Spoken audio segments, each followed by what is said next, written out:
Bonsoir à toutes et bonsoir à tous. Je reviens sur une quatrième vidéo. Peut-être qu'il y en aura une cinquième pour vous tenir au courant de la suite de la situation par rapport à la chèvrerie de Nathalie et Thierry à côté de Montmélian, dans le département des Ardennes.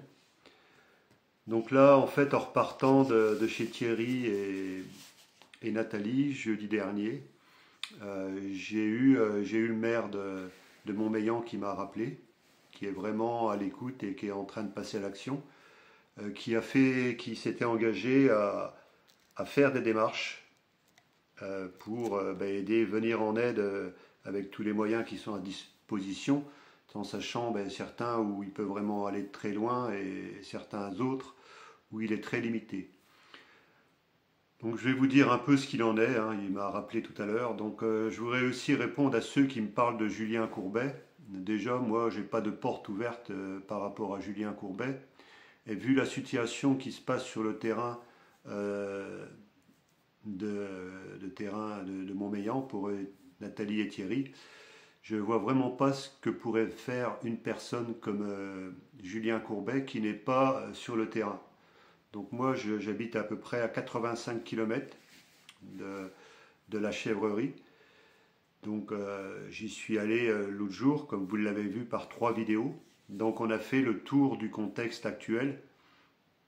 Donc je ne vois pas comment quelqu'un d'extérieur encore pourrait apporter des éléments qui sont surtout des éléments de coordination par rapport à une situation où seul le maire a des éléments qui peuvent faire basculer les choses ou d'un autre. Seul le maire peut intervenir auprès de certains organismes pour faire évoluer la situation. Donc moi, j'ai eu le maire tout à l'heure, je vais vous dire un peu ce qu'il en est juste après.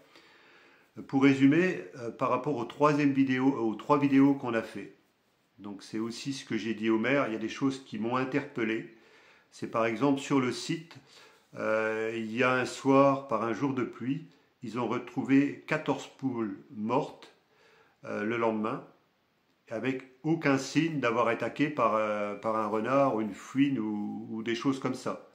Donc les poules étaient intactes et donc ça pose question. Ça voudrait dire quoi? Ça voudrait dire que grosso modo, ils ont peut-être été empoisonnés. Pour quelle raison? J'en sais rien.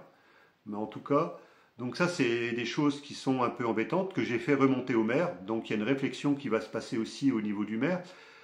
Parce qu'en plus de ça, il y a eu 2 chèvres qui ont disparu. Et on comprend que bah, c'est c'est une situation qui ne peut pas avoir été faite par quelqu'un qui viendrait de très loin. Enlever des chèvres, ça correspondrait certainement à quelqu'un qui serait plus près. Et qui, de là, en fait, serait peut-être même capable d'empoisonner les poules parce qu'on verrait pas, on ne voit pas aujourd'hui qu'est-ce qui rendrait possible d'avoir 14 poules qui meurent pendant la nuit par un jour de pluie. Donc c'est quasiment impossible, hormis pour leur faire peur. Leur faire peur pour quelle raison? Disons qu'il y a quand même une surface de 5 hectares 80. Donc si on fait peur aux personnes qui sont en place, c'est clair que ça peut leur donner encore plus envie de partir et de ne pas profiter de la situation, de pouvoir profiter encore plus de la situation, enfin profiter c'est peut-être pas le bon mot, mais c'est-à-dire que leur fiche la trouille pour que tout simplement ils partent. Donc en plus on leur enlève des chèvres, donc une chèvre aujourd'hui c'est à peu près en moyenne, j'avais noté des chiffres, hein, mais on va dire 200 à 250 euros si la chèvre n'est pas pleine. Si elle est pleine, il faut compter entre 350 et 400 euros. Donc vous voyez, il y a quand même là 34 chèvres aujourd'hui. Si on prenait que 250 euros par chèvre, ça fait déjà une histoire de, ouais, on va dire entre 7 et 12 000 euros en fonction que si elle soit pleine ou pas. Plus 2 boucs qui représenteraient une valeur de 500 euros chacun. Donc vous voyez, déjà on arrive à des valeurs qui pourraient approcher bah, 12 000 euros, 12 000 euros, 13 000 euros. 13 000 euros, s'il y avait une vente de biquettes derrière, on pourrait arriver, voilà, on va dire 16 à 17 000 euros. Donc aujourd'hui, ils ont quand même une valeur d'un cheptel de chèvre qui tournerait autour de 17 000 euros.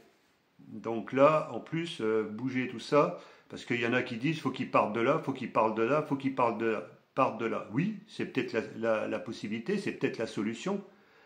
Mais en tout cas, aujourd'hui, de toute façon, ils sont piégés. Donc aujourd'hui, c'est important que la cagnotte continue à fonctionner. C'est important que vous fassiez des dons. Moi, j'ai demandé à la personne qui avait fait le site de la cagnotte de le modifier parce qu'il n'était plus trop d'actualité. Et surtout aussi de mettre les vidéos que j'ai faites. Bon, il y en a une qui me disait aussi, celle de Sébastien, que j'ai faites, donc les 3 premières, peut-être celle-là aussi, pour que les gens soient beaucoup plus au courant de ce qui se passe. Donc aujourd'hui, on se retrouve dans une situation où seules des personnes qui sont sur le terrain peuvent agir, avec tous les tenants et les aboutissants. Donc là, moi j'ai fait le point tout à l'heure, un bon moment, avec le maire de Montmélian qui s'est engagé. C'est vraiment une personne qui est vraiment à l'écoute, qui essaye de faire évoluer la situation dans le bon sens. Donc il a fait toutes les démarches auprès de certains organismes dont je vous tairai les noms, mais en tout cas que j'ai tenu au courant Thierry, et le maire va aussi le faire. Donc les noms des organismes ont été mis en place. Ont été donnés à Thierry, entre autres, et Nathalie, et à son fils, parce que leur fils était là quand j'ai téléphoné tout à l'heure. Donc là, on se retrouve dans une situation où il y a quelqu'un à côté qui essaye de faire une pression pour les faire partir, peut-être, et peut-être récupérer les 5 hectares 80. Peut-être.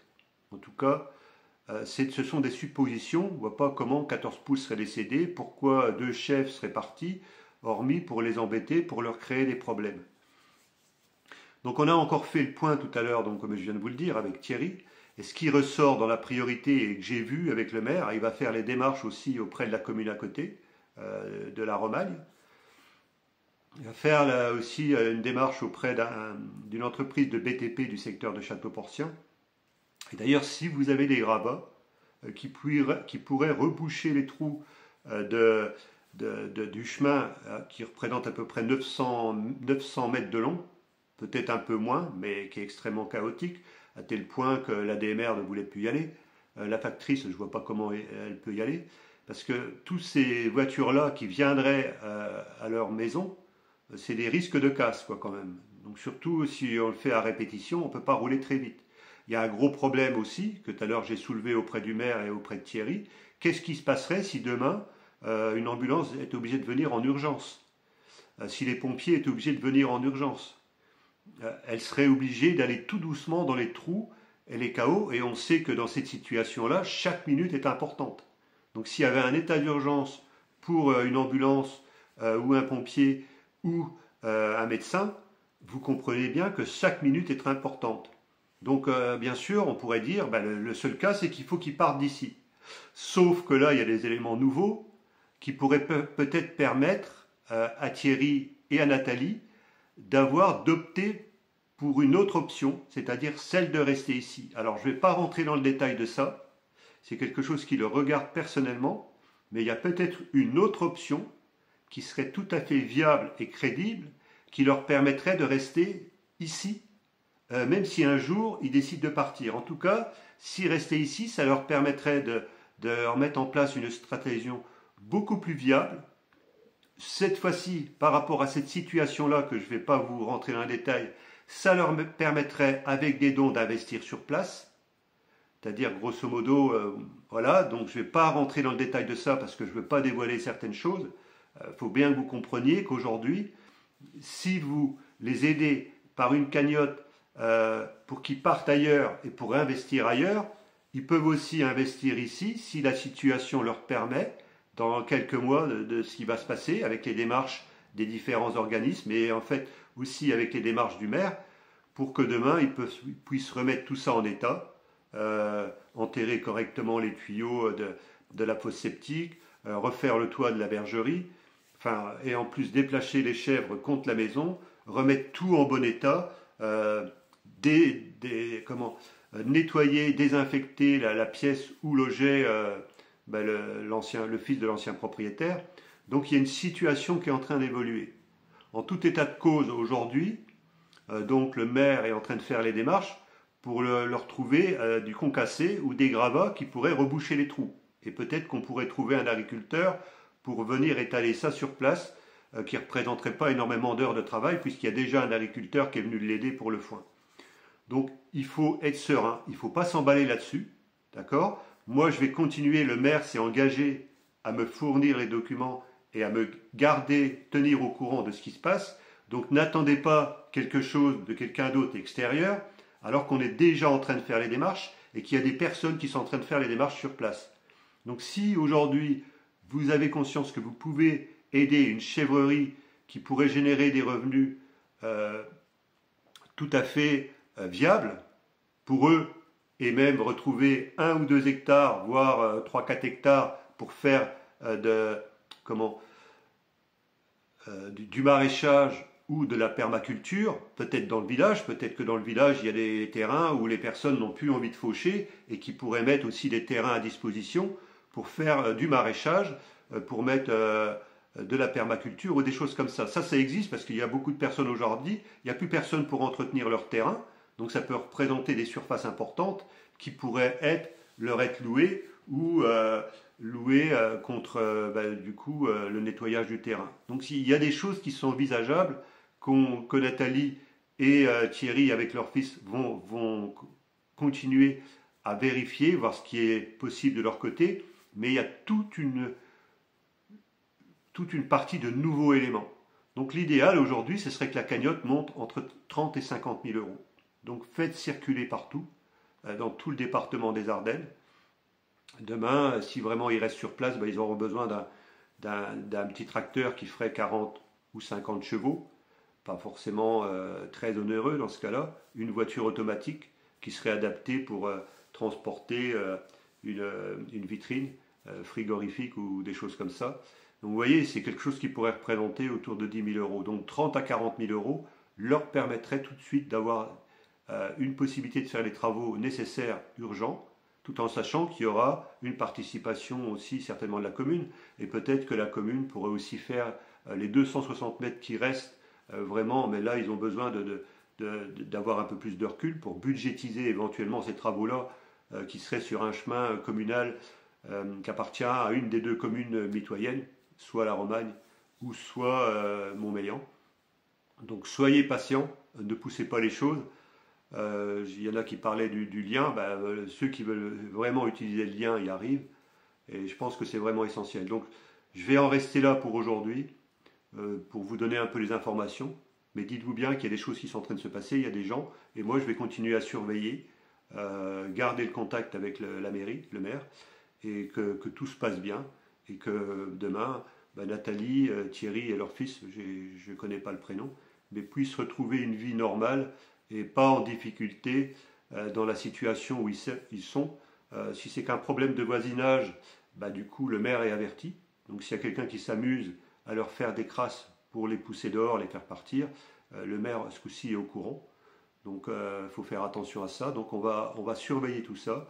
Donc voilà, moi je vous remercie à tous de partager le lien du site, de partager les vidéos, et surtout d'apporter votre soutien à Nathalie et Thierry. Je ne peux pas le faire avec tout le monde, mais là je me suis engagé parce qu'il y a des personnes qui me l'ont demandé.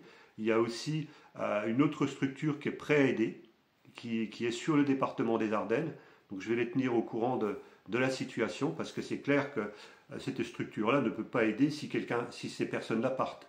Donc s'ils partent dans un autre département, cette structure-là ne pourra pas aider. Donc il y a aussi des choses qui sont en train de se faire. Donc voilà. Donc on compte sur vous pour partager. Moi, je vais continuer à garder le contact avec eux, et le maire s'est engagé à faire le nécessaire pour que la situation se sorte un peu de la situation qui est quand même très toxique pour eux, et leur permettre demain d'avoir une situation beaucoup plus sereine et beaucoup plus viable. Merci de votre écoute, et à très bientôt pour la suite.